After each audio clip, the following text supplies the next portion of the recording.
Hey Sam, can you hear me? Okay. All right. Off we go. Welcome everyone. Sorry for that. Hopefully you can hear me and see me okay. And let me get my chart up here for you to see. I've got something kind of interesting. As far as the weekly market update is concerned, I'd like to point out that we have an interesting week coming up because there isn't a lot of heavy data that's going to move the markets, with the exception of one thing. That's the PCE report, which is a producers inflation kind of index. And so I want to show you a particular kind of indication that you can be watching this week that I think will be meaningful. And to set this up, I need to do just a little bit of tutorial with you. Some of what I'm about to say, you might find, I already know this, but I think most of you will find it interesting. You probably have not heard this kind of a deep dive on it before. Hopefully you can see my screen. I'm showing a chart of the Euro USD currency pair, and this is a daily chart. Down below, the indicator is the stochastic oscillator. Okay, and I want to tell you a little bit about how to read this indicator in a way that maybe is deeper than what you've heard of before. I have added to this chart the blue lines above and below the price that are the Donchian channels. And it just keeps track of the highest high and the highest low in a given time period. And what I've done is I've synced up the time periods for both of these indicators. That is to say, the Donchian channel by default looks for a 20-day high and low period. And the setting I have here is 14-day. I just changed that to say, show me the highest high and the highest low in the last 14 days. And then by default, the stochastic works off of a 14-day. Now you could change that and make the stochastic go 20, and you can make the Donchian channels stay 20, whatever, right? So long as they're both looking over the same running time frame window, then you'll get this effect. The guy who invented the stochastic oscillator, a man by the name of George Lane, back in the 1950s, uh, he said he had this one belief: momentum precedes price. Now, up until that time, from even further back, people had come up with the idea that volume precedes price. And that kind of makes sense, but especially in today's algorithmically driven environment, volume tends to matter so much less. Um, I wouldn't say it doesn't matter at all, but it's you get a lot of confusing signals in all sorts of different time frames. But I like the idea of momentum preceding price. I would say that it doesn't always precede price either, but that sometimes it does, and especially if it's a persistent and recurrent theme. I'll show you what I mean. So basically, if you look at how much, see, like right here, these 5 out of 6 days, the price is touching the top line, the blue line, and those are the same days that the stochastic is up above. It's 80% um, indication value, and that's what they call these regions overbought and oversold. And I think those are terrible names for the stochastic, because that seems to indicate that a name like that would say, well, it's too high, it's too bought, it's too sold, and no, no, no, no, nothing like that. Don't use it that way. You'll instead look at it more like uh, you know a tendency to be more bullish, tendency for prices to more likely continue going up. So although this is what the indicator calls overbought, it's really more like time to be bought, right? And down here, time to be sold. If you assume that momentum means the price is going to push further in that direction, you'll find that if once it gets outside of those bands, the first time anyway, first time like here's all this run right here, first time, it's more likely price is gonna keep going that way. Or the first time it comes down here, price is more likely that it's going to keep going that way, at least for a while. And then the turnaround is really what you're looking for.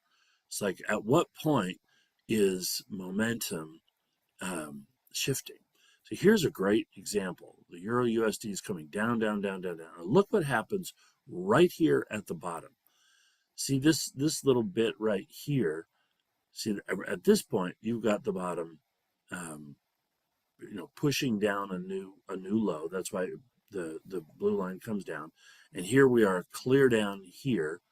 And on that day that it does that it pushes lower, look what happens to the stochastic. It comes up a little bit. See that?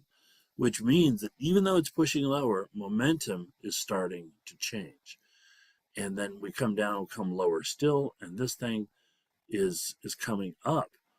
And see, we have a higher low here, even as the price makes a lower low, which means momentum is slowing. The downside momentum is slowing.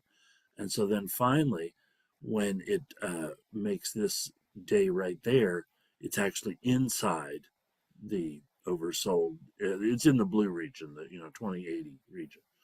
But then right here, it it makes a downward move, which is about the same price level as this first push down.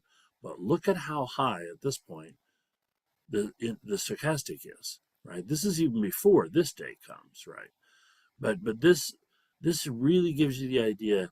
Hey, I was here before, and the last time I was here, I was clear down here. Now I'm clear up here on the oscillator, even though the price is roughly the same. So that tells me that the momentum has shifted. It's a fantastic indicator that, hey, maybe it's time for me to think about going bullish.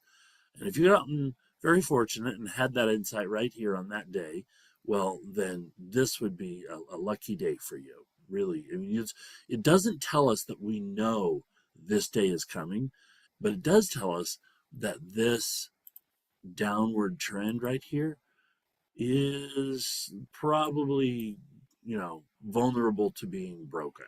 That is what this indication on this day told you. And so as this day opens and starts going up, you watch that line, and as soon as it crosses that line, boy, that's a pretty strong indication to go, be a buyer. And it doesn't tell you for sure that this sort of thing is going to happen, but you look at this, what happens afterwards. That's a nice 4 or 5 day run. This coming back down, you think, oh, well, this is a false signal. Except what happens next is, in fact, the ultimate bottom for quite a while. Now let's look at it the other side. Here we have this thing going up, and it's pushing against the edge, and now it's pulling back, right? And if you look at the distance between this and this, and where is that price within that relative distance? It's still very high, which is why we're up here. We're just barely curling in. Does this mean we're ready to completely weaken? I wouldn't say so, because although the momentum is to the upside, it's still pretty high, right? It's like this one here, it drops down on that day and then turns right back around and goes back up. So, how would you know that it's going to stop here? How would you know it's not going to keep going down? Well, I wouldn't say that you do know, but I noticed this. See this trough? It's higher than this trough. See that? Again, momentum has not shifted. It hasn't changed. If it were to go lower and take out that previous one, then you'd think, okay, maybe momentum has shifted. Now here we have this trough, and now we have gone lower than that.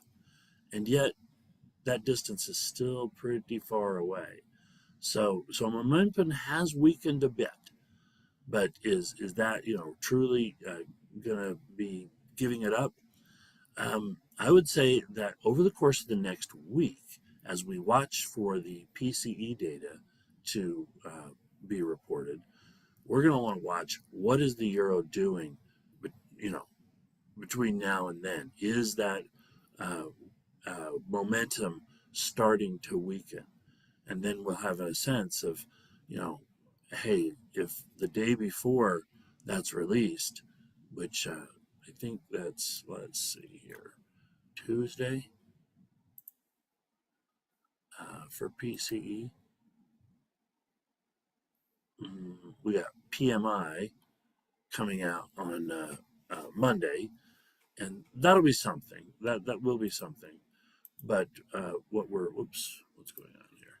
What we're really looking for is the core PCE number.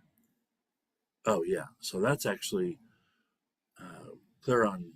Is that Friday? Yeah, that's Friday. Um, yeah, core PCE. So it's all the way till Friday. I thought it was earlier in the week. Anyway, I think that's the big number because that's going to talk about inflation, and then that's going to inform the Fed on whether or not they need to raise or lower rates, interest rates. They're looking for excuses to lower interest rates, but if inflation is running hot, they can't do that. So that's the interest rate climate in the U.S. right now. And so, over the next 5 days, I really want to watch to see whether the Euro USD has shifted momentum. Um, if I look here at this chart, this is a quick snapshot of 8 major pairs, and I've just got that same stochastic on them. And as you can see, the pound US dollar, it has not lost momentum. It's still strong. How about the euro US dollar? We were just looking at that. The Australian, however, is interestingly weak. If you look at Australian compared to any other pair, it is really lost momentum. See how much lower this is here? I mean, I'm going to look to see, does it break this trough? Because if so, that sort of mild upward move is probably in danger. We could see it drop, back down into that region. Um, the U.S. dollar versus Canadian. The Canadian is, really losing momentum. Look at where that is down there. New Zealand dollar against the Japanese yen. So what's going on with the yen pair? Uh, well, the same kind of thing. The yen is looking like it's really weak, uh, and the U.S. dollar is looking weak unless you're looking at the Canadian dollar. So the U.S. dollar, Japanese yen. I mean, uh, the last time I was here it was like 2 or 3 weeks ago. I was saying that the dollar yen pair, it's going to be hard to say for sure where it is, but is the yen going to be, is the U.S. dollar going to be stronger? And we can see what it's done is clearly uh, gone down, continued its downward move, and yet look at that momentum indication, right? It doesn't look like, I mean, there's this little move here, but you see how much that momentum indication has really shifted. So it's quite possible that we could begin to see the US dollar strengthen against the Japanese yen. And I feel like the US dollar strengthening against the Japanese yen and the Australian uh, dollar weakening against the Japanese yen together signal one thing, that the U.S. market is probably under a little more pressure to continue going down. Here's a chart that this is the NASDAQ, and this red line or reddish line is the close to close of NVIDIA's triple 3x thing. So I use the triple instead of NVIDIA itself just so you can see the moves better. And on a relative basis, I can do that. a relative basis, if you put these together, what you see is that this thing, the line, sort of led the Nasdaq lower, and here recently, it it kind of changed its bias, but it's beginning to collapse more. And so I think that what you have is a continuing weakness in NVIDIA. And if NVIDIA goes lower, the NASDAQ is going to go lower because it's just such a, oh yeah, sorry, Daniel. The top bottom line is called Donchian Channel. Let me spell it for you. And I'm just going to put that in the chat so you see the name, Donchian Channel. Yeah. Okay. So here, I think the relative weakness of the U.S. Um, compared to the sorry, the relative weakness of Nvidia compared to the U.S. Nasdaq 100 market is,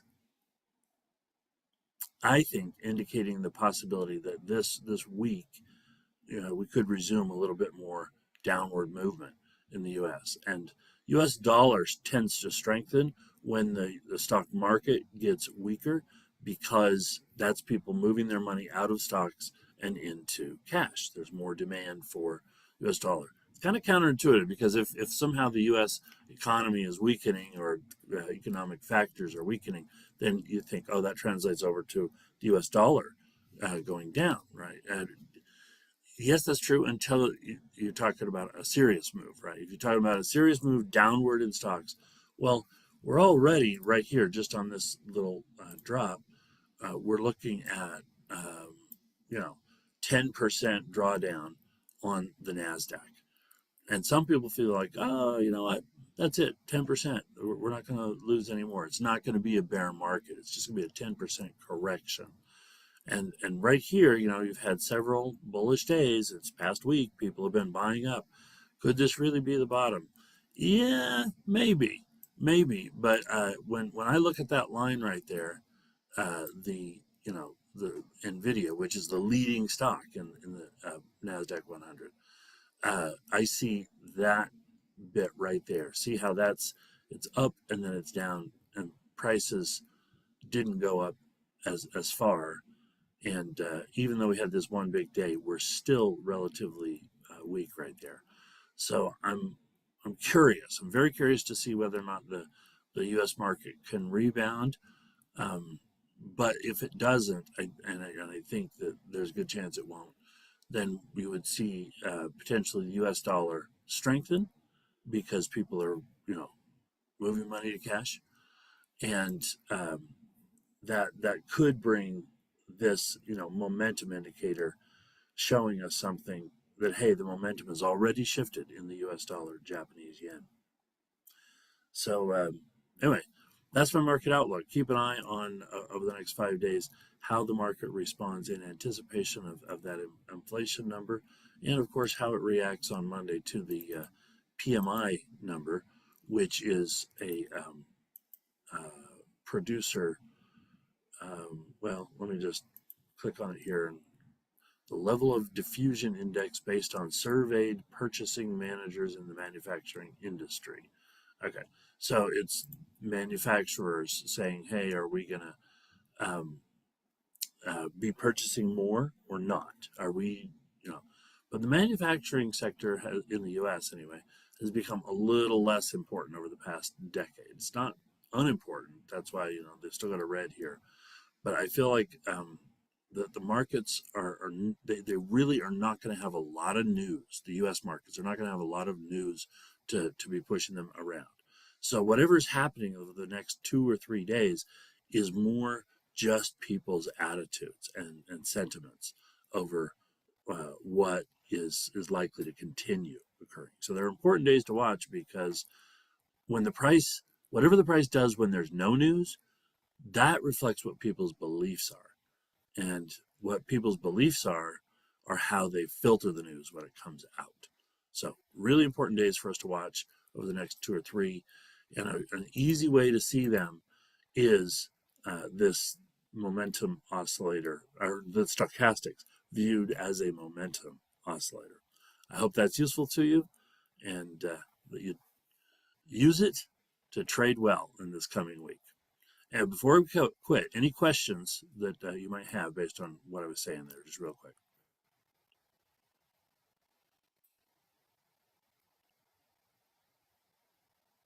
All righty. Looks like that's a wrap for us, Sam. Everyone take care and trade well.